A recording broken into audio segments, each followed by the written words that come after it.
अगर आपने अभी तक द ब्लैंक पेज ऑफिशियल को सब्सक्राइब नहीं किया तो सब्सक्राइब ज़रूर कर लीजिएगा और बेल आइकन को प्रेस करिएगा ताकि आपको हमारा हर नया जो एपिसोड है उसका नोटिफिकेशन मिलता रहे।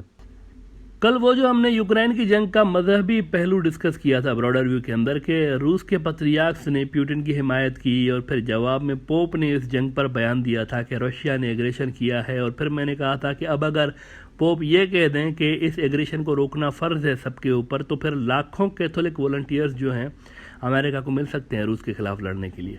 अब जनाब पोप साहब ने अभी तक ये फतवा तो नहीं निकाला कि इस एग्रेशन को रोकने के लिए लड़ें, लेकिन यूक्रेन का वो जो ऑर्थोडॉक्स चर्च था जो कि पहले मॉस्को के चर्च के अंडर आता था और फिर इसको 2019 में अमेरिका ने और नेटो वालों ने अलग करवा दिया था यूक्रेन के ऊपर अपनी ग्रिप हर लिहाज से मजबूत करने के लिए और यूक्रेन में पब्लिक लेवल पर रूस के साथ एक डिस्टेंस पैदा करने के लिए जिस चर्च को अलग कर दिया गया था। और इस पर रूस के पत्रियार्क्स ने यूक्रेन की जंग शुरू होने के साथ ही कह दिया था कि दोबारा मॉस्को के अंडर लाना चाहिए यूक्रेन के ऑर्थोडॉक्स चर्च को, ताकि ईसाई जो हैं ऑर्थोडॉक्स उनके अंदर जो डिवीजन पैदा करने के अटैम्प्ट हुई है इसको रोका जा सके। अब इस पे हुआ यह है आज कि लड़ाई के लिए पोप का तो फतवा नहीं आया एज आई सेड, लेकिन यूक्रेन के ऑर्थोडॉक्स चर्च ने अपील कर दी है लोगों से कि जाएं और रूसी फौजियों को मारें, इनको मारना गुनाह नहीं है, सवाब है। Now look at that. और मैं शुरू से ही कई दिनों से कह रहा हूँ इस जंग का एक मजहबी पहलू है भाई, इस पर कोई बात क्यों नहीं कर रहा। यरूशलेम पोस्ट इजराइल का एक बहुत बड़ा न्यूज़ आउटलेट है, इन्होंने लिखा है कि Ukraine orthodox church head killing Russian invaders is not a sin. अब ये बुनियादी तौर पे रूस के ख़िलाफ़ ज़्यादा से ज़्यादा वॉलंटियर्स जमा करने की एक अमेरिकी अटैम्प्ट है असल में बुनियादी तौर पर, इसीलिए ये ऐलान हुआ है। इसके साथ ही अमेरिका की तरफ से भारी तादाद में असला और पैसे भी दिए जा रहे हैं यूक्रेन को, अरबों डॉलर्स अमेरिका लगा चुका है इस जंग पे। और ऐसे ही उन्होंने जो है मिसाइल भी उनको दिए हैं, अजब तरीके के नए नए मिसाइल अमेरिका दे रहा है यूक्रेन को। उन्हीं मिसाइलों में से एक यूक्रेन ने मार भी दिया है डोनेस्टिक रिपब्लिक के ऊपर, वो जो यूक्रेन के दो अलग हिस्से हो गए थे जिसको रूस ने अलग मुल्क मान लिया था और फिर उसकी प्रोटेक्शन के लिए उनके अंदर अपनी फौजें भी डाल दी थी, लुहानस्क रिपब्लिक और डोनेस्टिक रिपब्लिक। डोनेस्टिक रिपब्लिक के ऊपर यूक्रेन ने मिसाइल मारा है, लेकिन वहाँ पर जो कि रूसी फौजी मौजूद हैं और रूस का डिफेंस सिस्टम है, तो रूसी एयर डिफेंस सिस्टम ने उस मिसाइल को हवा में ही धपड़धूस कर दिया। ये मिसाइल यूक्रेन ने सिविलियन जो ब्लॉक था ना उस पर मारा है, कोई रूसी फौजी टारगेट पे नहीं था, सिविलियंस बेचारे वो टारगेट पे थे। तो इन्होंने फायर किया, हवा में ही मिसाइल इंटरसेप्ट हो गया रूसी डिफेंस सिस्टम की वजह से, लेकिन इसका जो मलबा था मिसाइल का तबाह तो हवा में ही हो गया, लेकिन इसका मलबा आके गिरा आबादी के ऊपर जिससे 20 लोग हलाक हो गए बच्चों समेत। यूरेशियन टाइम्स लिख रहा है कि powerful Tochka U missiles shoot down mid air over domestic, its debris kills scores in the contested region reports. तो ये हो रहा है वहाँ पर, आप देखें। उधर यूक्रेन के कैपिटल कीव में क्या हुआ है, वहाँ पर भी तो फिर रशियंस ने दिखाना था ना अपना जलवा, इन्होंने अगर किया है तो उन्होंने भी उधर से कर दिया। उन्होंने भी जनाब 16 मंजिला रेजिडेंशियल जो बिल्डिंग थी उस पर स्ट्राइक कर दिया, वहाँ अलग से शहरी हलाक हुए हैं। असल में ये एक अर्बन वॉरफेयर में तब्दील हो चुकी है जिसमें बाहर से वॉलंटियर्स की बड़ी तादाद अब आ रही है। यूक्रेन की फौज से ज़्यादा वैसे यूक्रेन के लिए वॉलंटियर्स लड़ रहे हैं, किराए के जो भाड़े के कातल होते हैं वो लड़ रहे हैं। अच्छा, एक अजब मामला ये भी हुआ है कि जब से यूक्रेन वाले क्राइसिस शुरू हुए हैं अमेरिका ने चाइना पर हल्का हाथ रखा हुआ था। ये बात अजब है, पिछले 19 दिनों में आप देखें कि कोई बड़ा बयान नहीं आया अमेरिका की जानिब से चाइना के खिलाफ। पहले ताबड़तोड़ रोज़ाना बयानात आ रहे होते थे, वो कम हो गए, लेकिन फिर ये हुआ कि अचानक से अमेरिका ने एक बड़ा इल्ज़ाम लगा दिया है चाइना के ऊपर कि चाइना जो है ये मिलिटरली और फाइनेंशियली मदद कर रहा है रशिया की इस जंग के अंदर। अब ये बड़ा अजब सा बयान है। वैसे न्यूयॉर्क टाइम्स लिख रहा है कि the US wants China not to give Russia military and economic aid. रूस पे सख्त पाबंदियों के बाद जब अमेरिका ने उनके लिए तिजारत करने और बाइंग सेलिंग इंपोर्ट एक्सपोर्ट बेचारों की सब दरवाजे बंद करने की कोशिश की, तो हुआ यह है कि चाइना आ गया है मैदान में जी। रूस ने अब चाइनीज़ करेंसी युआन को इस्तेमाल करना शुरू कर दिया है। चाइनीज़ करेंसी यानी कि डॉलर का अल्टरनेट। यूँ समझे कि दुनिया के सामने अब डॉलर का एक मद्दे मुकाबल बिल्कुल खुल के सामने आ गया है। राइटर्स खबर लगा रहा है कि Russia to use yuan from its forex reserves, finance minister says. अब इससे होना क्या है, देखें होना क्या है, इसका इम्पैक्ट क्या पड़ना है दुनिया के ऊपर। अमरीकी पाबंदियों के डर से बहुत सारे ऐसे मुल्क हैं जिनको ये डर है कि अमेरिका कभी भी हमारे ऊपर सैंक्शंस लगा सकता है।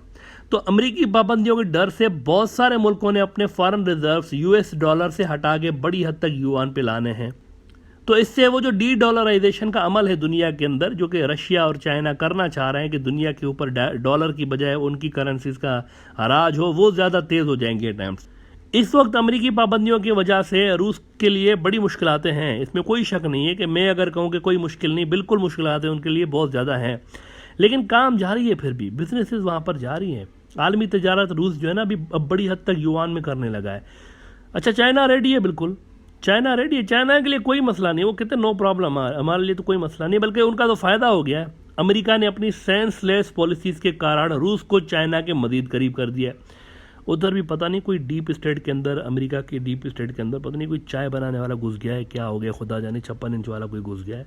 जो कुछ भी अमेरिका कर रहा है, रूस मजीद क्लोज आ रहा है उसके चाइनीज़ के, बिल्कुल वैसे जैसे हिंदुत्व के गुंडे इंडिया के अंदर आ गए हैं, तो उनके हर गलत फैसले से चाइना पाकिस्तान के करीब हो रहा है मजीद। फाइनेंशियल टाइम्स कह रहा है कि US tells allies China signalled openness to providing Russia with military support. अब ये बड़ी खतरनाक बात है, अमेरिका तो इससे परेशान है ही, लेकिन वो जो 56 मिलीमीटर वाले सज्जन हैं, जो 86% हथियार जो है रशिया के लेके बैठे हैं, उनकी वाट लग गई है, उनकी वाट लग गई है। उनको ये समझ में नहीं आ रहा कि ये क्या हो गया है देखते ही देखते ही। ये तो जो हम समझ रहे थे कि रशिया और चाइना के बीच कोई रिलेशंस हैं, लेकिन ये तो बात उससे कहीं आगे बढ़ी हुई है। रशिया और चाइना के दरमियान तो बहुत ज़्यादा डीप रिलेशंस नज़र आ रहे हैं। याद है ना आपको, इंडियन रिक्शा वाले मंत्री साहब, आपको याद होगा, ये रशिया गए थे, रशिया को अपील करने की हमारी हेल्प करें लद्दाख में चाइना के खिलाफ, लेकिन यहाँ पर तो चीन जो है वो रूस की इकोनॉमी को ही बचा रहा है। युआन ऑफर कर दिया है उन्होंने, मिलिट्री सपोर्ट ऑफर कर रहे हैं, वो हर तरह से वो खुल के सामने आ गए चाइनीज़। ये बात है वैसे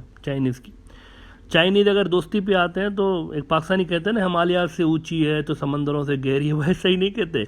चाइनीज़ बिल्कुल इस मामले में अगर आप देखें, वो डिच नहीं करते इस तरह से। अब देखें कितना कठिन मरहला आया हुआ है रशिया के ऊपर, लेकिन वो अपनी करेंसी भी उनको ऑफर कर रहे हैं, वो उनको मिलिट्री एड मांग रहे हैं तो वो भी उनको दे रहे हैं।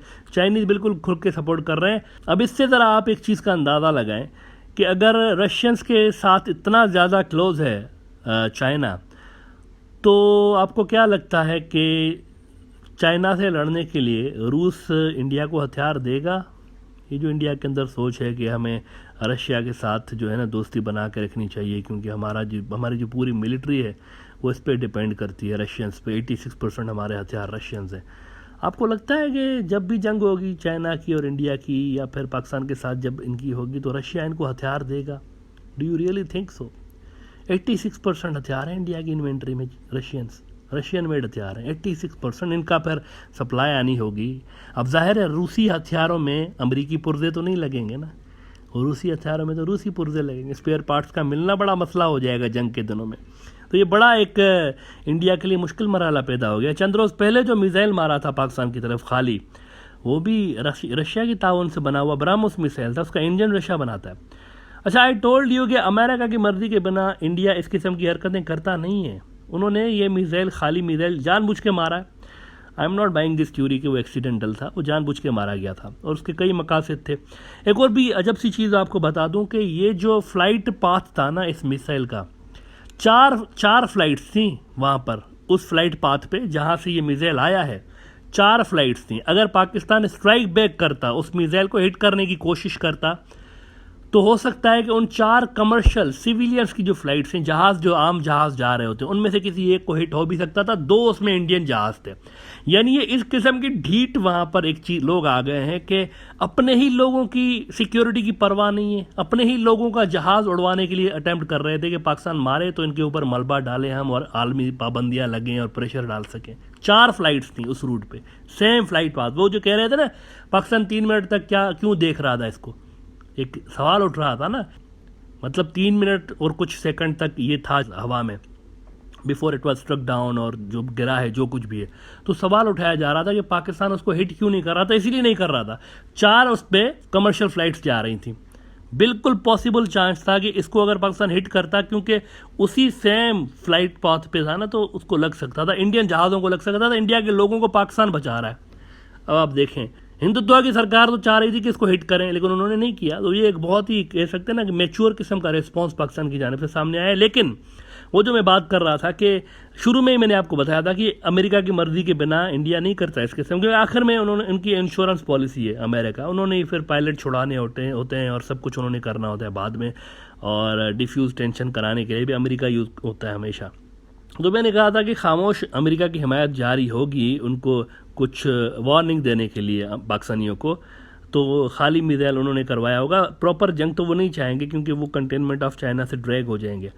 तो अब क्या हुआ है, अमेरिका ने भी कहा है कि हमें नहीं लगता कि ये जो है ना जानबूझ के हुआ होगा, ये एक्सीडेंटली होगा। अमेरिका ने भी कह दिया है, विच मीन्स ये बिल्कुल ऑन बोर्ड थे, अमेरिकी ऑन बोर्ड थे बिल्कुल, उनको पहले बता के इन्होंने किया है।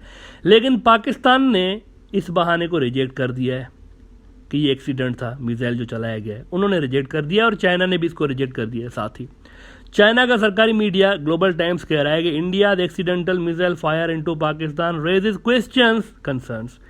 तो रूस, चीन और पाकिस्तान, ये आप देखें एक तरफ ब्लॉक आपको बनता हुआ नजर आ गया, जबकि उधर क्या है, इंडिया, और उसके साथ कौन खड़ा है, अमेरिका बहादुर, जो कि पहले ही यूक्रेन के अंदर एंगेज्ड है। ऐसे में अगर चाइना जंग छेड़ देता है तो फिर इसका रिजल्ट क्या होगा, बिना रूसी हथियारों के इंडिया कैसे जंग लड़ रहा होगा, ये सोचने की बात है इंडिया के अंदर।